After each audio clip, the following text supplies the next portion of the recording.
You got to commit to sit at that bedside and to speak with this patient and to listen to the stories and to really connect and to understand what that patient is going through at this moment. She turns to walk out of the room and the patient says their first word. Oh my gosh. She just breathes it. She just says, bye.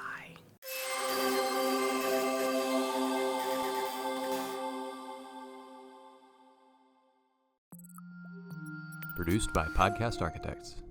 Welcome to Healthcare Calling. I'm Chelsea Reber, and today I'm joined by Jaime Hardy, a professor at Blinn. If you're interested in Blinn's nursing program, click on the link in the description to learn more. Jaime, thank you so much for joining us today. Yeah, thank you for having me. This is such a unique opportunity to be able to speak about healthcare in this environment and to talk about what we do here at Blinn College. Well, I would love to start by learning a little bit more about you and how you got involved at Blinn.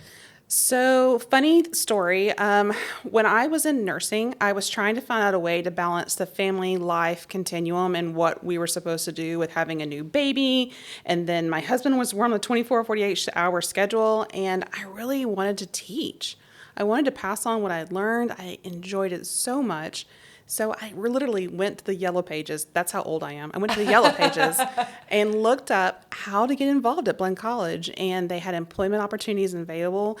It was the most nerve-wracking experience of my entire life to fill out a job application for an educational institution. I was like, they're going to find out I'm a fake. This is where they figure out that I do not know what I'm doing. What kind of nursing were you involved in before you got into teaching? So I was actually, and still am, I'm an emergency room nurse. I practice here locally at a hospital, and I've been doing that now. I've been at the same facility for 23 years. You can give a shout out. Where do you work? CHI St. Joseph. Go ER. All right. So super excited. I can only imagine the stories out of the ER. There's a lot. We may have to get to those in a little bit, but I do want to backtrack even more. When did you realize you wanted to become a nurse? So I lived in a world where my mother was a nurse and my grandmother went to nursing school and my Aunt Kitty was in nursing school. And then even I have a cousin who is a nurse as well. So kind of grew up in a medical household. My mother is a nurse educator, and she used to pay us in the summers to come in and be mannequins. And we would literally help out in her classroom, and she would drag us along to job sites where she was management or would ask us to come in to help. I used to call bingo at a nursing home. I was really good at it. Wow. Yeah, so a very young age, got exposed to healthcare and wanted to help people, wanted to be involved, and the nurses were the ones who were doing this bedside, the most interaction. It was amazing to watch what the nursing staff could do with people. So, and I can only imagine what it felt like to grow up with role models like that in your household. Yeah, it was a lot of fun. My Aunt Kitty and my grandmother could tell us stories about sneaking out of nursing school. So I remember them talking about all that growing up and thinking how cool it was. And what did your education look like? So my mom, I blame my mother for everything. My mom, thank, however you want to word it. Yeah, it's a toss up for her. So really and truly with her, she really encouraged me when I was going on my educational journey to pursue a bachelor's degree in nursing. I was coming at it I'd already finished all of my prerequisites, and she's like, honey, let me tell you how you're going to do this. And so she was the one who really got me started on the pathway to education, which because of that, it led on to my other educational degrees and to ultimately pursue a master's degree in education in nursing. After graduating, what were the first few years like in the nursing industry? So I grew up at CHI St. Joseph on what we call the surgical unit. And so there were a lot of opportunities there for growth and for learning and to express yourself as a nurse. Some of things were really exciting. Some things were just kind of mundane, but I worked with some of the best people in the world, and they really taught me how to not take myself too seriously and how to ultimately become the nurse that I am today. One of my favorite stories is my charge nurse. She was a little bit of a trickster. Okay. She paid a patient to... Okay, first of all. I know. It sounds awful, right? She bribed a patient to bring a urine sample to the nurse's station. And it was in the urine cup with the little urine jar on it. And he comes up and he goes, slams it on the counter and he goes, here's my sample. I'm like, oh, okay, hang on just a second. And I turned to grab a box of gloves. And I turn back around. He has taken the lid off the container and he's drinking it. No. I'm like, what has happened? Well, go, stop. Well, come to find out, the guy's a renal patient. He doesn't make urine, but I didn't know that. I didn't read his chart. And so my charge nurse was teaching me a lesson. Yes. And got him to drink apple juice. I was going to say, please tell me it was apple juice. Totally apple juice. But it was a moment where I'm like, oh, what just happened? So I have those are some of the best moments where you learn a lot and you learn how to just laugh the day away. Have you turned into a trickster yourself now that you have some nurses and students under you? I have something I'm not proud of, and I'll confess. I'll give you the option to share. Okay, I have known to tell students, first semester students, that if they press the toe on the St. Joseph statue at the hospital, he'll come alive and tell them the story of St. Joseph. They've looked. Got some toe pushers. Oh, that's too funny. That's great. Well, I mentioned it earlier. You've got to have some crazy stories from the ER, but it's also got to probably be a pretty, intense, obviously, environment, but I'm sure rewarding as well. Yeah, I feel like with nursing, it's one of the places or one of the professions where you show up at the right time at the right place when you really didn't think you were going to be there. I can remember a lady from the community that I'd known for a long time. I'd been working with her, trying to help her to access some community health resources, just get her to a better place of health. She comes in one night and she's absolutely hysterical, won't let anyone touch her. And I walk into the room and I'm like, hey, girl. She's like, oh, Jaime. And she completely settled down. And then after that, we were able to get her the care that she needed. So again, one of those professional things where you're just like, I was not even planning on being there, and here it was. You showed up in a big way. So you're the program director for the Paramedic RN Program. What is this program meant to you to create, and where is it now? When I was brought on to staff in 2005, okay, they asked me what one of my professional goals was, and this was one of them. That I wanted this program to start because I felt like it was a need in our community. I know a lot of paramedics. My husband's a paramedic. And so a lot of those guys and gals want to transition from being a paramedic into the nursing role. So I knew that there was a need. I just didn't really know how to get there. So super excited. We just graduated our first class. That's so exciting. Congratulations. I know. I'm so excited for these guys and gals. So first graduating class, 2023, Paramedic to RN, and they're all getting their dates together. They're getting ready to test their NCLEX exam. So super excited to see where they're going to go next. It's been an amazing experience with them. And so these candidates who are in the program, obviously they have experience. They've got a certain set of skills. Mm-hmm. And then what do you do for them in this program to get them ready to make that next step? Yeah, that has been the most educational journey that I've been on. These guys, they know how to save your life. If your heart stops beating, they are on it. But things that terrify them a little bit and that they just don't do incredibly well are bedpans and bed baths. And they're like, wait, this is what you have to learn? I have to do what? So they're just kind of freaked out by Sure. the whole experience. They're like, oh my gosh, this is what I don't do well, but ask me what drugs I need for your heart. And they nail it every time. Sure. So it's teaching that basic kind of skill sets to them and then incorporating what they're doing in their practice into what we're doing now and making all of that relevant. And it's so amazing to listen to them, be like, hey, listen, Ms. Hardy, I saw this patient on the box. Do you know that I looked at their med list and I knew everything that was in Grandma's purse, the whole thing. I knew it all. And I knew that she was having some problems based upon that. Mm. So watching them connect those dots between practice and reality, it's so rewarding as an instructor. And then obviously they're having to learn how to deal with patients in that bedside manner. The patient isn't unconscious or bleeding out or, in a more emergency situation all the time. And so how much goes into just teaching them how to connect with a patient who needs more of that relationship than just in the ambulance at that moment? Yeah, I tell them, I'm like, hey, you guys got to commit to sit. You got to commit to sit at that bedside and to speak with this patient and to listen to the stories and to really connect and to understand what that patient is going through at this moment and know that you're going to be an integral part of getting them from this point to the next point. And the amount of education that these guys like latched onto, they're like, I have been wanting to do this my whole life, helping this patient to get out of this hypertensive crisis and to get to a point to where every day they can manage their own blood pressure, their own blood sugar, that they can make the decision between eating an apple and eating a donut. So they really feel like they get to pour back into their patients even more because of that. Do you want to learn the 5 steps you must take now to prevent attrition in your nursing staff? Click the link in the description and fill out the form to receive our informational sheet. What has been one of your favorite moments that you've experienced with students working during your time at Blinn? So my favorite story about students, it's going to be a little tearjerker. I'm ready. Okay. So I had a student who was working with people on a neurological unit, so weren't able to speak, weren't able to walk, had some sort of a stroke or an event. So this one student comes to me and she's like, Miss Hardy, this patient is just not talking anymore. I'm like, hey, let's see what we can do. So we got into the literature, we started reading, and we learned about evidence-based practice that talks about singing to your patient. And she said, you know what?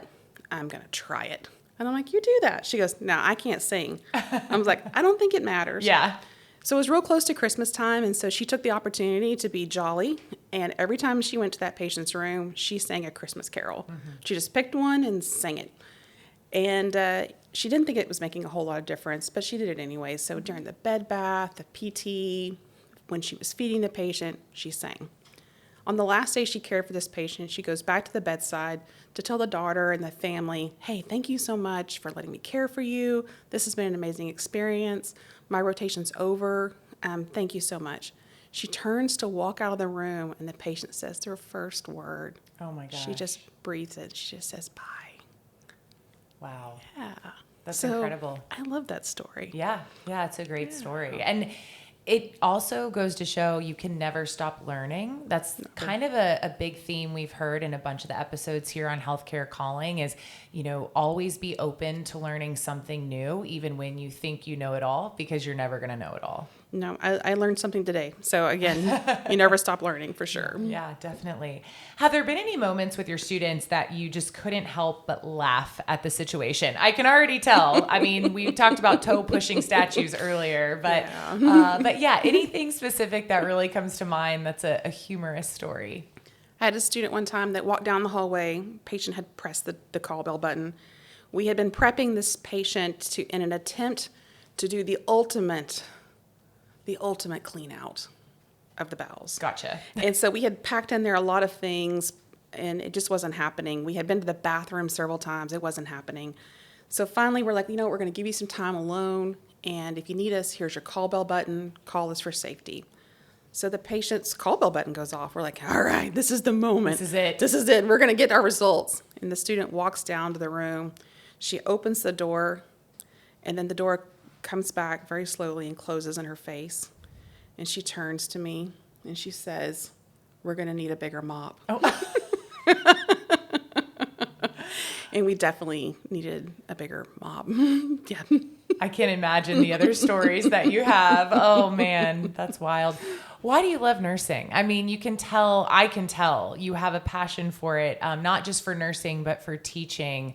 What makes you come back every day to work? I think it's never the same place twice.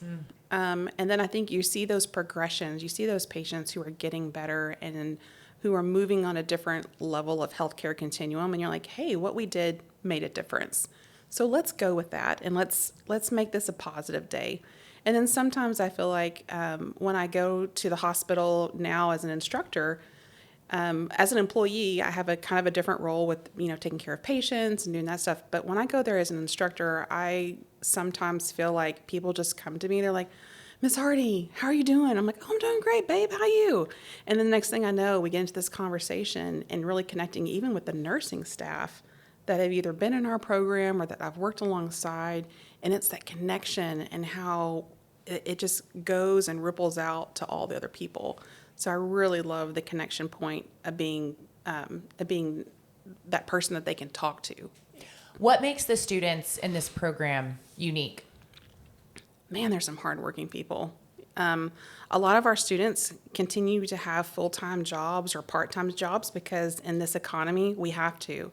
So having those working people who have all this real-life experience, no matter where they're coming from, whether it be from a medical background or from something else, it's amazing to watch how those all kind of filter in together and ultimately become part of their nursing personality going forward. So that's probably the most unique thing about our students is all the different places that they come from and the fact that they're just so hardworking, every one of them. That diversity must be important because patients are diverse. And so to be able to have nurses from all walks of life and backgrounds and experience, I'm sure it's important to be able to relate to a number of patients. Yeah, and what's been really interesting is with the Paramedic to RN program, it's mainly men so far. Out of the 8 students we had graduate, 6 of those were guys and 2 were females. Okay. So shifting the way that I talk to them and helping them to understand what men look like in nursing and how incredible that they're going to be able to take their this entry point in and how they're going to be able to navigate through has been something that's really kind of challenged me a little bit. And then also to help them to connect with their caring side of their personalities and allow them space to do that. You might be seeing a little bit of a trend here already with more men in this program. What's your hope for the future of nursing? I think ultimately I want to see people who come to the profession with passion. I love people who come in who learn who they're going to be and learn about compassion, and then that fits into their lifestyle. And this becomes part of their calling, not just their profession. So to see people like that is amazing. And then to hear the stories of the students who come from hard places and ultimately go to incredible places. Like, I love those stories. I'm like, I love a good comeback. I love a good comeback. Yeah. So. What advice do you have for recent graduates who are just now getting started in their career? One of the most important things you will ever learn to do is to empty your pockets. Explain. Okay. So nurses, we always have our scrubs on, and they have fantastic pockets. Pockets on the front, pockets on the sides, pockets in the back. And we stuff ourselves all day long with the things that we need in order to do our job. But it is so incredibly important when you come home at night that you empty your pockets and leave that there and disconnect from it and go and connect with your family, connect with those hobbies, those passions, those other things that define who you are. And a good practice is just to have a place to empty your pockets. What makes Blinn's nursing program so special, and what sets it apart from other similar programs in the state and even the country? Well, because we're here. Of course. You're right. It's all because the faculty. You're here. Yeah, it's all the faculty. No, I think faculty plays a huge role in that. And then the support of our community. I feel like the backing of our community when the hospital has a need for nurses, has a need for something to move forward, we have this incredible relationship with them where we can go to them and say, hey, what are we not teaching?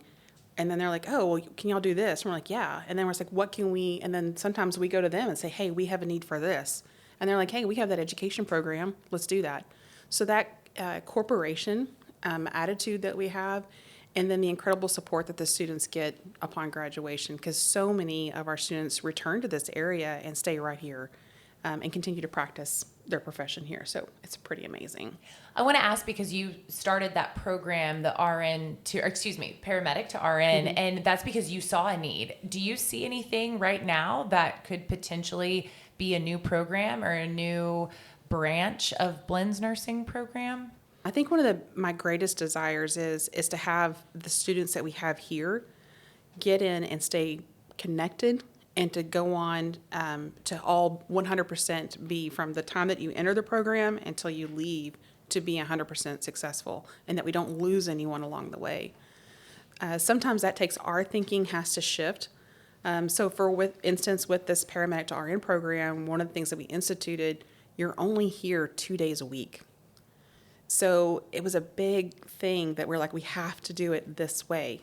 And they're like, why? And I'm like, because they're still going to work. Right. So we have to think about changing our models to make students more successful. So I think in the future, we probably have the opportunity for more programs that would bridge other healthcare professions into us, whether it be radiology technicians or respiratory therapists, to provide them a pathway into registered nursing and to just take down some of the barriers that they feel. They're like, I can't do that. And you're like, no. Let's find a way. Let's find a path. And I think that's probably the biggest thing that we all have to do is to help them find the path. In some of the other episodes on Healthcare Calling, we've discussed the simulation lab and how you bring all sorts of people together to work on these cases. And so not only are they working on the patient, they're having to work with other people. You have now students who have been a paramedic and are learning to become a nurse. What are some of the observations and some of the things that your students have realized as they transition from role to role? So, fun statement, we've been doing a program here called Progressive Simulation for a very long time. At one point in time, our hospitals didn't have space for us. They were doing some renovations. They had done some fruit basket turnover, staffing had happened. And we're like, okay, well, we're going to sim. So in that process of that, we took the students and we shoved them all together. And then we sat back like evil scientists and watched to see what would happen. And what we saw was them starting to learn how to crosswalk and communicate between each other. And our simulation lab really helps us to provide that environment of learning where I can go in and I can teach something. We always talk about clinicals that they're caught, not taught. And the reason being is because you cannot plan for someone to die today. Like, that is not what we're there for. So we would miss that skill of death, dying, and coping because it didn't happen. So we can bring that back to simulation in this nice, safe place and give them the opportunity to do that. So my perfect example with the paramedics is that they're like, I just didn't know how much I didn't know until I figured out what I didn't know. And so they come back every day with these new insights into the program, into their own learning. And they're like, wow, if we did this and this, and I just had 15 more minutes on scene, we could have made a huge difference in this patient's heart failure just by talking to them about the cans of soup that they're eating. So just little small changes that they felt like they could do now that they had the education and a little more insight into all of these different health problems, that they really felt they could make mountains move. Well, Jaime Hardy, it sounds like incredible work that you're doing here, and I really appreciate your time today. Thank you so much for having us. We appreciate it. If you are interested in learning more about Blinn's nursing program, click on the link in the description to head to the website.